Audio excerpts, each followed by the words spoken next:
Yoga adalah panggilan kecil dari orang-orang tercinta yang ada di sekitarnya. Dan kini masyarakat lebih mengenalnya dengan nama Olga Saputra.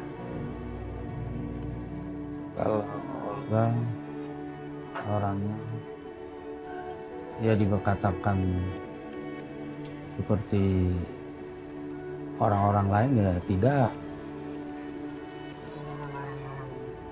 sangat dermawan untuk orang lain ya, baik orang lain maupun saudara. Kalau untuk sayang sih sangat sayang sekali ya. Jarang kita punya anak semacam dia itu, sangat sayang sama orang tua, baik orang tua laki maupun perempuan, maupun saudara laki maupun saudara perempuan. Jadi samakan saja, tidak dibeda-bedain. Ketika peluknya begitu berarti untuk orang-orang di sekitarnya, menjadi sebuah kebahagiaan yang luar biasa untuk Olga.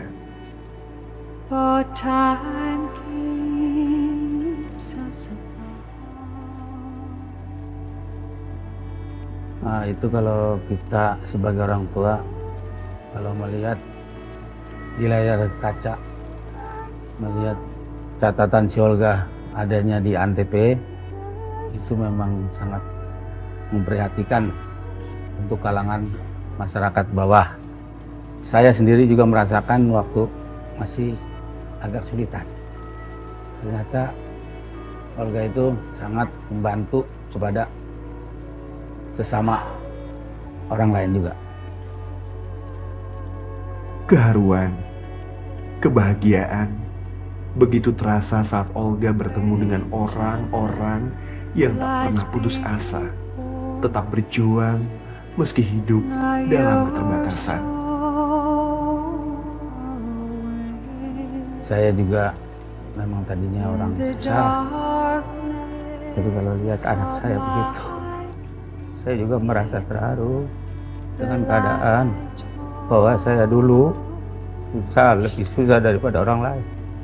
Jadi saya sangat prihatin dengan anak saya. Alhamdulillah anak saya sudah diangkat derajatnya dengan Yang Maha Kuasa. Jadi kami berterima kasih kepada seluruh segenap acara catatan Olga.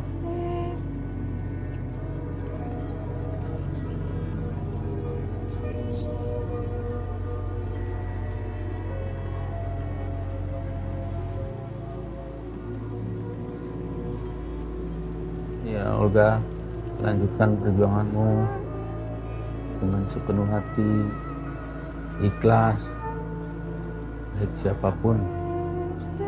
Dan Allah telah mengganti nanti berlipat-lipat ganda untuk kamu.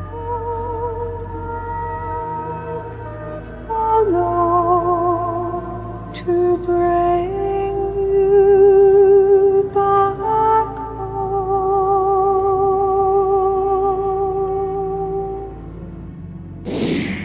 Kenapa sedih? Hah? Saya sangat sedih kalau lihat anak. Kita perhatikan anak orang lain, nggak semacam kamu, nak. Jadi pemirsa catatan Olga, keluarga Olga ini memang keluarga yang sangat sedihan orangnya. Hal sekecil apapun bisa menangis gitu loh, bisa mengeluarkan air mata gitu loh. Saya juga nggak tahu kenapa saya mempunyai hati keluarga saya begitu sangat peduli dengan orang lain. Mungkin ya karena mungkin kita dari keluarga orang susah yang nggak punya apa-apa dan nama Allah diangkat derajatnya. Itu yang membuat keluarga saya ingin selalu membantu orang banyak, siapapun itu, siapapun yang dekat dengan keluarga saya, siapapun yang dekat dengan saya, dengan punya tujuan baik, dengan punya ketulusan yang baik, insya Allah akan kasih jalan buat orang-orang sekeliling saya untuk menjadi orang yang sukses. Nah, itu gitu loh. Makanya pemirsa catatan Olga saya tekankan buat siapapun dimanapun yang lagi nonton catatan Olga, jangan lupa untuk terus selalu bersyukur apa yang Allah udah kasih. Kalau kita selalu bersyukur, Allah akan tambahkan nikmat kita. Kebaikan takkan terhapus oleh kepahitan. Pemirsa catatan Olga, saya cuma mengingatkan orang tua kita harus disayang, dicintai. Jangan pernah melawan orang tua.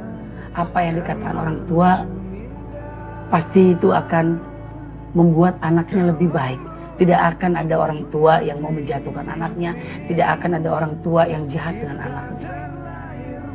Pasti orang tua sayang dengan anaknya. Sama seperti hari ini di catatan si Olga, saya nggak tahu dan kronologisnya seperti apa. Hari ini saya mau bertemu ada seorang anak yang melawan orang tua, yang menyakiti hati orang tua. Kalau orang tua sampai menangis karena tersakiti oleh anaknya sendiri, hati-hati, Allah pasti akan marah.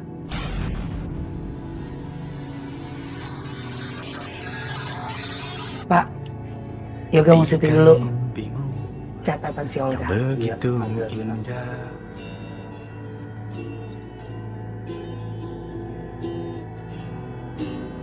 Kau berlari. Ya Allah, so ganteng.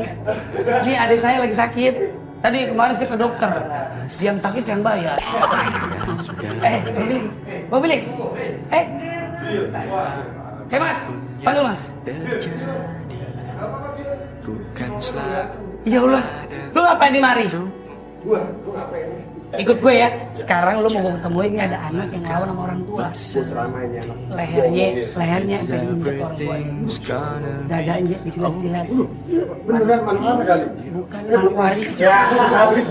Yaudah. Ngapain ngikutin gue? Enggak ya? Lu ngapain di belakang gue kayak tas gemblong?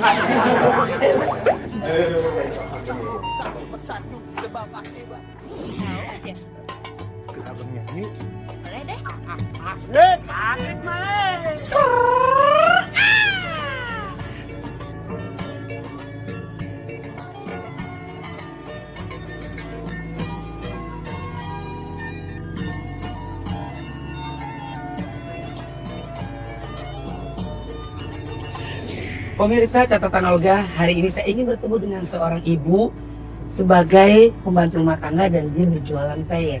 Dan dikabarkan dia mempunyai anak 6, 5 perempuan, 1 laki-laki.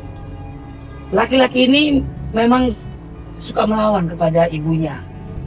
Dia nggak sadar bahwa ibunya sudah bekerja keras untuk memberikan yang terbaik kepada anaknya. Tapi anak ini saya nggak tahu kenapa dia harus melawan kepada ibunya sendiri. Dan dikabarkan pemirsa saat lagi mau ujian ya karena tidak bisa bayar waktu itu kelas 6 SD. Dan akhirnya laki-laki ini membakar semua baju-baju sekolahannya dia dan juga buku-bukunya.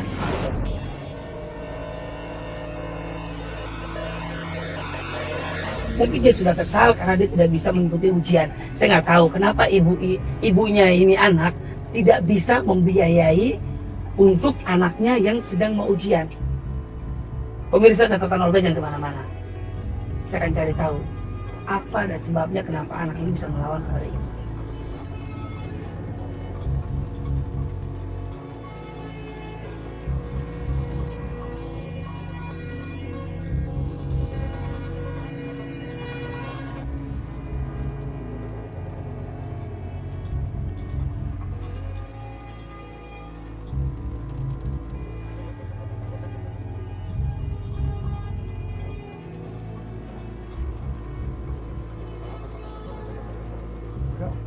Pukul bawa ke gang ya? Ini rumahnya lewat-lewat gang.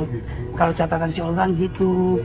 Pokoknya gue akan ngelakuin apapun buat target di catatan Olga. Assalamualaikum. Assalamualaikum.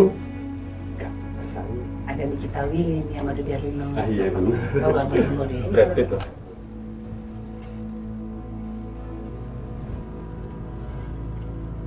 Assalamualaikum. Waalaikumsalam. Iya.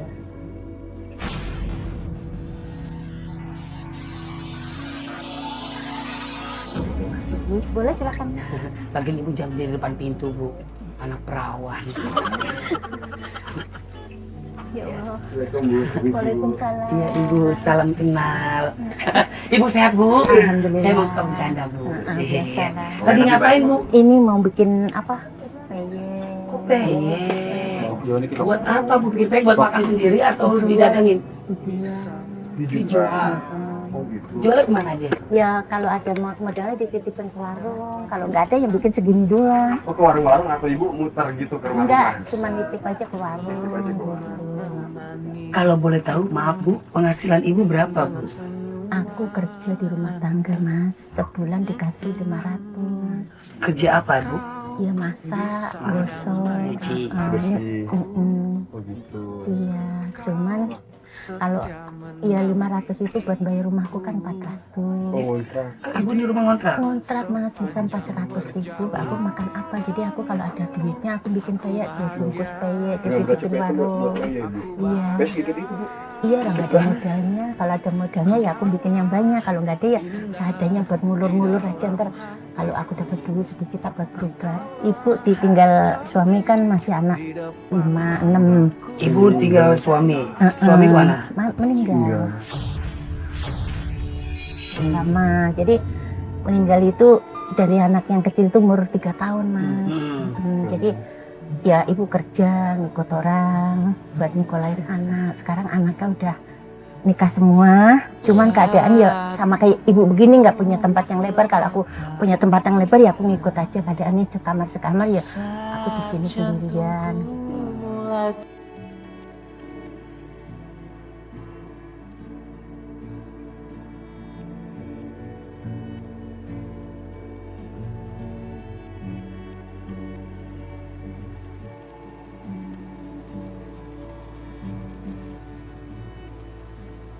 Maaf Bu, katanya anak Ibu yang cowok Laki, satu. Nah, kemana tadi? Nggak tahu rumahnya, aku nggak tahu mas. Jadi ibu nggak tahu tempatnya di mana. Jadi dia kalau siang atau pagi makan ke sini. Kalau ada nasi ya dia diem. Kalau nggak nasi marah mas. Ya aku nih kadang-kadang susah. Kalau aku nih ya Allah aku kok gini banget gitu. Ya Allah nah kalau punya nasi ya alhamdulillah ketemu nasi, namanya maknya nggak punya. Kalau nggak ada ya kamu maklumin gitu. Kalau duit mah nggak pernah ngasih mas, dia minta juga nggak pernah ngasih karena aku nggak punya.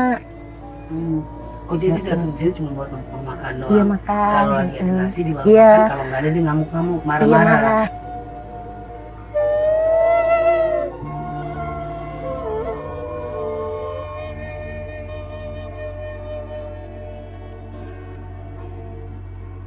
Kalau boleh tahu kenapa itu anakku bisa begitu?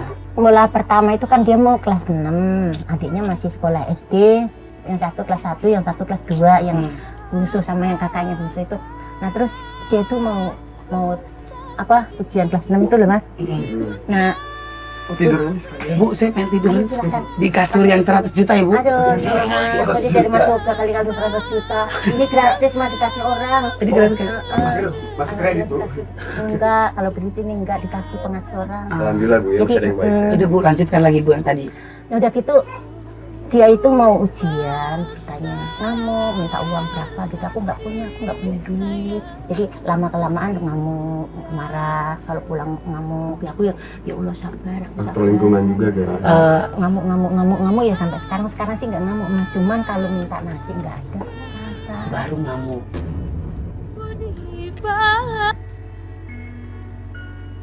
Di rumah petakan inilah tinggal seorang ibu yang sehari-harinya bekerja sebagai pembantu rumah tangga. Di sela-sela pekerjaan itu, beliau juga bekerja sebagai penjual peyek. Beliau adalah Ibu Rubiem. Sosoknya begitu tegar, tak ada guratan keletihan, meski beliau harus bekerja seorang diri. Anak-anaknya kini telah memiliki kehidupan lain. Namun, ada satu anak laki-lakinya yang sering menyakiti hatinya. Sebagai seorang ibu, beliau tak pernah mengeluh. Karena baginya, anak adalah harta yang paling berharga untuknya. Lupakanlah waktu, mani air mataku, teteskanlah lara.